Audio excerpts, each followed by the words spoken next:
எனக்கும் என்ன பண்றதுன்னு தெரியல மாமா. என்ன காமாட்சி, எல்லா வீட்லயும் பொம்பளை பிள்ளைங்க அப்படிதான் சொல்லுவாங்க. கல்யாணம் பண்ணிக்கிறியான்னு கேட்ட உடனே சரின்னு சொல்லிடுவாங்களா? அவங்க வேணான்னு தான் சொல்லுவாங்க. நாம தான் பெரியவங்க பேசி சம்மதிக்க வைக்கணும். இங்க பாரு காமாட்சி, நீ வீட்ல பெரிய மனுஷி. நான் சொல்றது உனக்கு புரியும்னு நினைக்கிறேன். ராமச்சந்திரன் எனக்கு ரொம்ப வருஷம் நண்பன். அவனை பத்தி எனக்கு நல்லா தெரியும். அவன் ரொம்ப தங்கமானவன். அவன் மனைவி அவங்களும் ரொம்ப நல்லவங்க. இப்படி ரெண்டு நல்லவங்களுக்கு பிறந்த பையன் ரொம்ப நல்லவனாதாமா இருப்பான். அவங்களோட வசதி என்ன, அந்தஸ்து என்ன, அவங்களே இறங்கி வந்து நம்ம பொண்ணை பார்த்துட்டு பொண்ணையும் பிடிச்சிருக்கு பொண்ணோட குடும்பத்தையும் பிடிச்சிருக்குன்னு சொல்றாங்கன்னா நாம ரொம்ப கொடுத்து வச்சிருக்கோம் தானே காமாட்சி. இத நம்ம கைவிட்டுற கூடாது. என்ன பொறுத்த வரைக்கும் இத நான் வெறும் வரனா பார்க்கல. அந்த கடவுளே நம்ம குடும்பத்துக்கு கொடுத்த வரமா தான் பாக்குறேன். இதே என் தம்பி முத்துவேல் இருந்திருந்தானா இந்த வரனை விட்டுருக்க மாட்டான். அதனால நான் என்ன சொல்றேன்னா, நீ எப்படியாச்சும் ஆனந்திய சம்மதிக்க வச்சிரு. கயல் சொன்னா மூர்த்தி சொன்னான்னு நீயும் தப்பான முடிவெடுத்து நல்ல சம்பந்தத்தை விட்டுறாத. நீ சீக்கிரமா ஆனந்தி கிட்ட பேசி அவளை இந்த கல்யாணத்துக்கு சம்மதிக்க வைக்க பாரு. நல்ல நேரம் கைகூடி வரும்போதே கல்யாணத்தை முடிச்சிருவோமா. பெத்தவங்க நாம நல்லா இருக்கும் போதே பிள்ளைங்க நல்லா வாழ்றத கண்கூட பாத்துறணும். அதை விட வேற என்ன சந்தோஷம் இருக்க போகுது? அதை விட்டுட்டு படிக்க போறேன் டாக்டர் ஆக போறேன்னு காரணத்தை சொல்லிக்கிட்டு இருக்காதீங்க. அவ படிக்கிறதுனா கூட கல்யாணத்துக்கு அப்புறம் படிக்கட்டும். நல்ல நேரம் இருந்தா மட்டும்தான் இந்த மாதிரி நல்ல வரன்லாம் வரும். சரிங்க மாமா, நான் இன்னொரு தடவை வேணா அவகிட்ட பேசி பாக்குறேன். ஒரு தடவை இல்ல காமாட்சி, லட்சம் தடவை வேணாலும் பேசு. ஆனா இந்த சம்பந்தத்தை ஓகே பண்ணிடுங்க. அவ்வளவுதான் என்னால சொல்ல முடியும். சரி, அப்ப நான் வச்சிடுறேன்.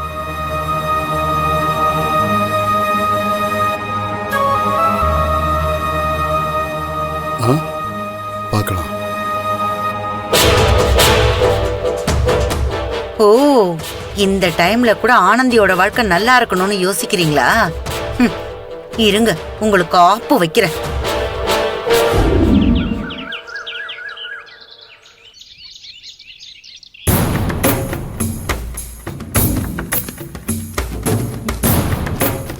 என்னங்க, நேத்து நான் சொன்னேனே, எப்ப கேட்க போறீங்க? என்ன சொன்ன? என்ன கேட்கணும்? ஏங்க, உண்மையாவே மறந்துட்டீங்களா இல்ல மறந்த மாதிரி சமாளிக்கிறீங்களா? ஏய், எதை பத்தி சொல்லிக்கிட்டு இருக்க? என்னன்னு தெளிவா சொன்னாதானே தெரியும். நேத்து நைட்டு நிறைய விஷயம் பேசணும். அதுல எந்த விஷயத்த சொல்றேன்னு எனக்கு எப்படி தெரியும்? நேத்து உங்க தம்பியை நான் அவமானப்படுத்தினால, ஏண்டா அண்ணி இப்படி பேசுறேன்னு கேக்குறேன்னு சொன்னீங்கல்ல, இப்ப போய் கேளுங்க. பொங்கலுக்கு முந்தின நாள் புடவையை எடுத்து கொடுக்கற மாதிரி கொடுத்துட்டு ஷாலினி கிட்ட ரூம்ல என்னெல்லாம் அசிங்கமா பேசினா தெரியுமா அவன்? அத பத்தி கேக்குறேன்னு சொன்னீங்கல்ல, போய் கேளுங்க. ஏய், என்ன நீ நேத்து ஏதோ கோவத்துல பேசுறேன்னு பார்த்தா உண்மையாவ போய் கேட்க சொல்லிக்கிட்டு இருக்கா? கோவத்துல சொன்னேனா? ஏங்க, நான் உண்மையா தானே சொன்னேன். நீங்க இப்ப உங்க தம்பியை கூப்பிட்டு ஏண்டா அண்ணி இப்படி பேசுறேன்னு கேட்டே ஆகணும். ஏய் கத்தாதரி, அது எப்படி? பிரச்சனை நடக்கும்போது சொல்லியிருந்தா கூட பரவாயில்ல. பிரச்சனை எல்லாம் முடிஞ்சு சகஜமா பேசினதுக்கு அப்புறம் திரும்ப அவனை கூப்பிட்டு ஏன்டா அப்படி பேசணும்னு கேட்டா பம்பு இழுக்கிற மாதிரி இருக்காதா? ஏங்க, அதெல்லாம் ஒண்ணும் ஆகாது. அன்னைக்கு உங்க தம்பி பேசினானே, அப்ப நம்ம ரெண்டு பேருக்குள்ள என்ன பிரச்சனை இருந்தது? அவன் பேசல. ஏய், இது பாருங்க, இப்படியே அவன் பேசுறதுக்குலாம் நம்ம அமைதியா இருந்தோம்னு வச்சுக்கோங்க, அப்புறம் இந்த வீட்ல நமக்கு சுத்தமா மரியாதையே இருக்காது. இந்த வீட்ல மூத்தவரா உங்களுக்கு மரியாதை வேண்டாமா? மூத்த மருமகளா இந்த வீட்ல எனக்கு மரியாதை வேணும்னு நினைக்கிறேன். அதுல என்ன தப்பு இருக்கு? நீங்க இப்ப ஒரு வாட்டி கேட்டாதான் இனிமே அண்ணிக்கிட்ட கரெக்டா பேசணும்னு அவனுக்கு தோணும். அப்படி ஏதாவது மரியாதை குறைவா பேசினா அண்ணன் வந்து கேட்பாருன்னு அவனுக்கு ஒரு பயம் இருக்கும். ஏய், ஏங்க, என்னங்க நான் பேசிக்கிட்டே இருக்கேன், நீங்க அமைதியா இருக்கீங்க. இப்ப நீங்க அவன ஒரு வார்த்தை கேட்கல, அப்புறம் நானே போய் கேட்டுருவேன். அப்புறம் வீட்ல பஞ்சாயத்து பெருசாயிடும், பாத்துக்கோங்க. நீ எதுவும் பேசாத, நானே கேக்குறேன். சொல்லு.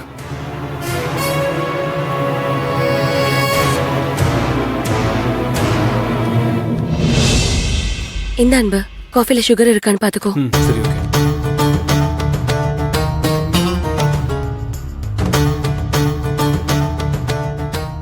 போங்க, போய் என்னன்னு கேளுங்க. கேட்டு தொலைக்கிறேன்.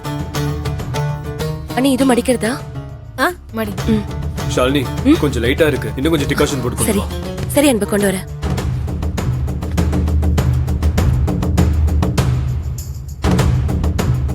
ஏங்க, என்ன பாத்துட்டு நின்னுட்டே இருக்கீங்க? என்னன்னு போய் கேளுங்க. இரு, கேக்குறேன்.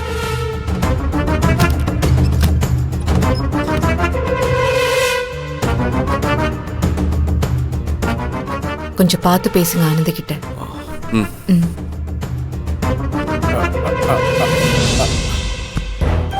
வாங்க மாப்ள.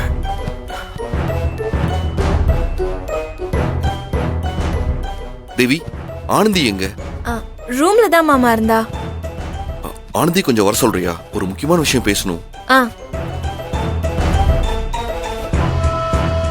என்ன விஷயம் மாப்ள? அது வந்து ஆனந்தியோட கல்யாண விஷயத்தை பத்தி தான் மூர்த்தி. நம்ம அத்தை ஒரு பக்கம் ஆனந்தி ஒரு பக்கம்னு வேற வேற மைண்ட் செட்ல இருந்தாங்கன்னா அப்புறம் இந்த விஷயத்துக்கு ஒரு சொல்யூஷனே கிடைக்காது. அதான் ஆனந்தி கிட்ட பேசி இந்த பிரச்சனைக்கு ஒரு முடிவு பண்ணலான்னு இருக்கேன். நல்லது தம்பி, எப்படியாவது ஆனந்திய கல்யாணத்துக்கு சம்மதிக்க வைங்க. ஐயோ அக்கா, அவசரப்படாதீங்க. முதல்ல நான் அவகிட்ட பேசுறேன். அதுக்கப்புறம் என்ன நடக்கணும்னு ஆனந்தியும் அத்தையும் பேசி ஒரு முடிவுக்கு வரட்டும். மாமா நீங்க பேசுங்க மாமா, அப்பதான் எல்லாருக்கும் ஒரு கிளாரிட்டி கிடைக்கும். ஏங்க என்ன வேடிக்கை பார்த்துட்டு இருக்கீங்க? இருடி. அவனை போய் கேளுங்க. ஆனந்தி கல்யாண விஷயத்தை பத்தி மாப்பிள்ளை ஏதோ முக்கியமா பேச போறேன்னு சொல்லியிருக்காரு. இந்த நேரத்துல நம்ம பிரச்சனையை பத்தி எப்படி குறுக்க போய் பேச சொல்ற? இதை நம்ம அப்புறம் பேசிக்கலாம். முதல்ல இந்த பிரச்சனைக்கு ஒரு சொல்யூஷன் கிடைக்கட்டும். ஆனா நீங்க கேட்காம மட்டும் இருந்துடக்கூடாது. சரி, கொஞ்ச நேரம் அமைதியா இரு.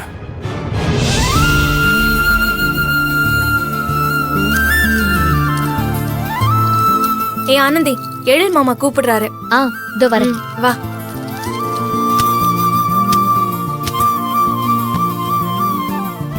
மாமா என்ன கூப்பிட்டீங்களா? ஆனந்தி, காலேஜ் கிளம்பிட்டியா? ஆமா மாமா கிளம்பிட்டேன். என்ன ஆச்சு? உங்ககிட்ட கொஞ்சம் பேசணும். அதான் டைம் இருக்கா இல்ல சீக்கிரமா போகணுமா? அதெல்லாம் ஒண்ணும் இல்ல மாமா, டைம் எல்லாம் இருக்கு.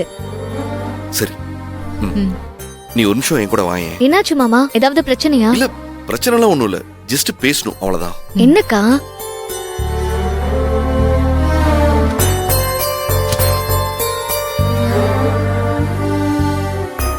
சொல்லுங்க மாமா, என்ன விஷயம் மாமா? ஆனந்தி, இந்த வீட்ல கொஞ்சம் ஜோவியலான டைப் நீதான். உன்கிட்ட எதுவா இருந்தாலும் உரிமையோட கேட்கலான்ற நம்பிக்கையில நான் ஒரு விஷயம் கேட்கிறேன். அப்புறம் நீ என்ன தப்பா நினைச்சிட கூடாது. அட் த சேம் டைம் நீயும் இதுல ஹர்ட் ஆயிடக்கூடாது.